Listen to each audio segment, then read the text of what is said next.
আসসালামু আলাইকুম। আমি এই মুহূর্তে আছি একটি টমেটো ক্ষেতে। আপনারা টমেটো সম্পর্কে সবাই জানেন। টমেটোকে বলা হয় গরিবের আপেল এবং বছর জুড়ে সারা বছরই প্রতি মাসেই এই টমেটোর চাহিদা বাংলাদেশের কাঁচা বাজারে ব্যাপক হারে থাকে।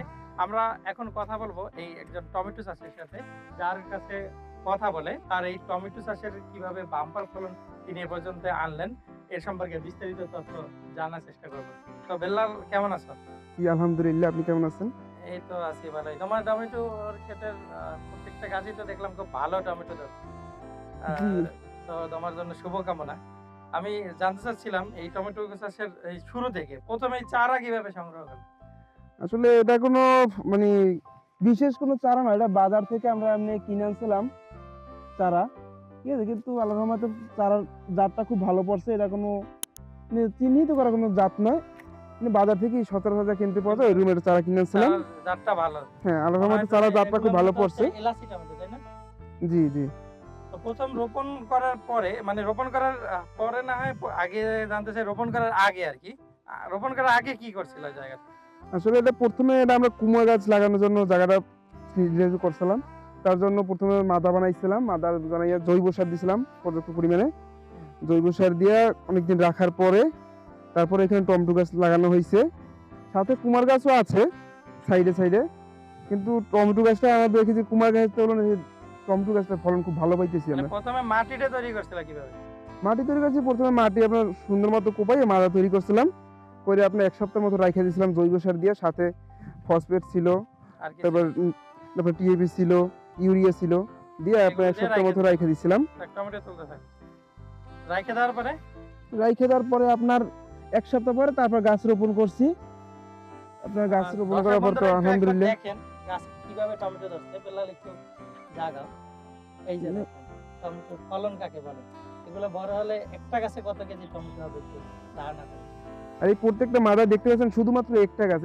এই মাদায় কোনো ২ টা চারা নেই। মানে একটা ছাড়া একটা এরকম ধরছে। গাছই এই পরিমাণ মনে করেন গাছ এই পরিমাণ বড় হয়েছে এবং এই পরিমাণ ছোপাইছে এবং প্রত্যেকটা গাছে আপনি যদি দেখেন, প্রত্যেকটা গাছে আপনার হুম, কম করে প্রচুর হলেও ফলন, প্রচুর। কম করে হলে আমি আশা করছি ৭ থেকে ৮ কেজি টমেটো হবে প্রত্যেকটা গাছে সর্বনিম্ন। তো আমার টমেটোর এইখানে প্রায় ওই যে সার ঔষধ দেওয়ার পরে তারপরে কি টমেটো চারাটা রোপণ করে দিছো নাকি? হ্যাঁ, তারপর টমেটো চারা রোপণ কতদিন করছি। রাইখা দিছিলা সার ঔষধ দিয়ে? সরাসরি দিয়ে প্রায় ৮ থেকে ১০ দিনের মতো রাখা হয়েছিল। রাখা হয়েছিল। টমেটো চারা রোপণের আগে কি কোনো পানি দিছো? হ্যাঁ, চারা রোপণে এখন পানি দেয় না। চারা রোপণের পর পানি দেওয়া হয়। তারপর নির্দিষ্ট সময় পর গাছে পানি দেওয়া তো হইছে। রোপণের পরে মানে কতদিন পর আবার পানি দিতা? এটা গাছ মনে করেন আপনার আবহাওয়ার উপর ডিপেন্ড করে যে আপনার গাছের পরিমাণ বুঝে মনে করেন এখানে তো গাছ প্রচুর পরিমাণে। এখন আমরা প্রতিদিন দিয়ে তো পারি না। তাই মনে করেন সময় করে আর যখন মনে হয় যে রোপণের গাছগুলো পরে পানি প্রয়োজন তখন দিয়ে দিই। এখন পর্যন্ত কতবার সার দেওয়া হয়েছে টমেটো গাছে? এই গাছটা এখন পর্যন্ত ২ বার সার দেওয়া হয়েছে মাত্র। আ লাগানোর আগে একবার আর লাগানোর পরে আপনার ১৫-২০ দিন পর একবার সার দেওয়া হয়েছে। এই পর্যন্ত এখন সার দেওয়া হয়নি। ১৫-২০ দিন পরে কি দেওয়া হয়েছিল? ইউরিয়া দেওয়া হইছে, ঢ্যাপ সার দেওয়া হইছে আপনার। তারপর আমরা যেটা লাল পটাশ বলি ওইটা দেওয়া হইছে। তারপর আপনার এমওপি দেওয়া হইছে। ও, আর এখন পর্যন্ত কি কোনো রোগবালাইয়ের শিকার হইতে হয়েছে গাছে? টমেটো গাছে? রোগবালাই বলতে ১ম এ আমরা কোঁকড়ানো দেখছিলাম গাছ। দেখে একটু মনে হয়েছিল যে হয়তোবা রোগবালাই একটু সমস্যা হইতে পারে। কিন্তু আল্লাহর রহমতে দেখি যে গাছগুলো না আমার কোঁকড়াইছে, ওই গাছগুলো নিয়ে ফলন আরো বেশি হইছে। হ্যাঁ, তা তো অনেক ভালো। তো ওই কোঁকড়ানোর জন্য কি কোনো ঔষধ ব্যবহার করছিলে না? কোঁকড়ানোর জন্য ব্যবহার করছিলাম আপনার ভিটামিন জাতীয় মনে করেন বোরন আছে, সালফার এই ২ টা ব্যবহার করছিলাম। কিন্তু দেখি আলহামদুলিল্লাহ এখন গাছের কন্ডিশন অনেক ভালো। আ তারপরে কোঁকড়ানোটা তো আমার মনে হয় সব গাছে রয়েই গেছে। তো কোঁকড়ানোর ফলে কি কোনো সমস্যা মনে হয় নাকি এটা স্বাভাবিক একটা ঘটনা? ১ম এ দেখে আমরা হয়তো ভয় পাইছিলাম যে হয়তোবা কোঁকড়ানোর জন্য গাছের ফলন কম আসতে পারে।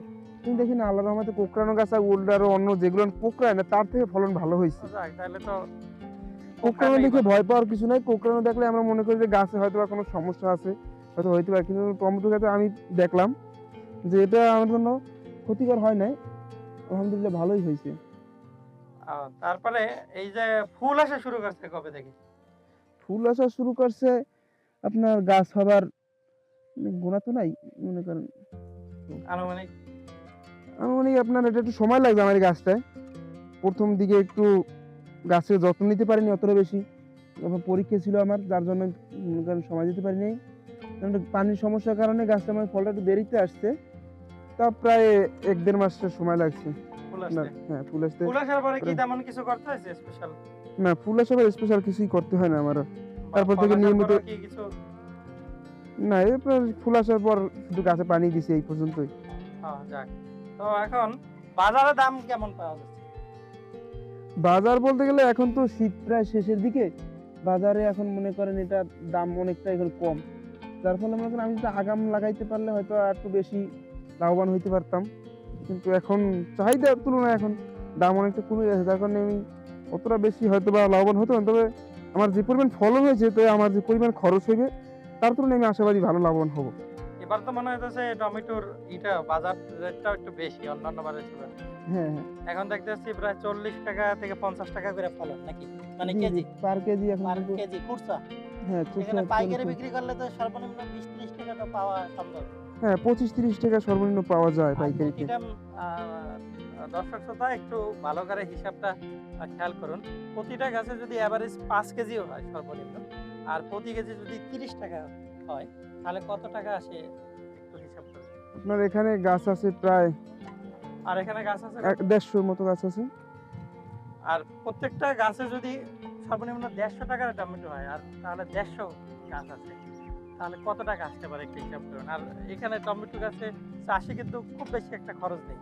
আর চারার দাম খুবই সীমিত, আর সামান্য পরিমাণে সার ঔষধ। চারা আমার আর চারার উৎপাদন প্রতি আকার খরচ মানে হয়েছে কিন্তু কম। মাত্র চারার প্রতি খরচ হয়েছে মাত্র ধরতে পারেন ২ থেকে ২৫০ টাকা খরচ হয়েছে বাজার থেকে কিনে আনার জন্য। মাত্র ২০০ থেকে ২৫০ টাকা চারায়। আর সারে তো আর খুব বেশি একটা এখন না, খরচ নাই। আমার এই ক্ষেতে এখন পর্যন্ত সর্বোপরি ১,০০০-২,০০০ টাকার মতো খরচ হইতে পারে। তো আশা করা যায় কত মন টমেটো হইতে পারে? এখন ওইটা তো এখন পর্যন্ত হিসাব করি নাই, তবে আশা করি ভালোই হবে। ঠিক আছে বেল্লাল, তোমার এই গুরুত্বপূর্ণ তথ্য দেওয়ার জন্য তোমাকে অনেক ধন্যবাদ। আর দর্শক শ্রোতা, আপনারা দেখতে পাচ্ছেন টমেটোর পাশাপাশি রয়েছে মিষ্টি কুমড়ারও চাষ। এর পরবর্তী ভিডিওই মিষ্টি কুমড়া নিয়ে, আর সেই ভিডিও দেখার জন্য আমাদের সাথেই থাকুন, আর ডিএসএল এগ্রোর সাথেই থাকুন। ধন্যবাদ সবাই।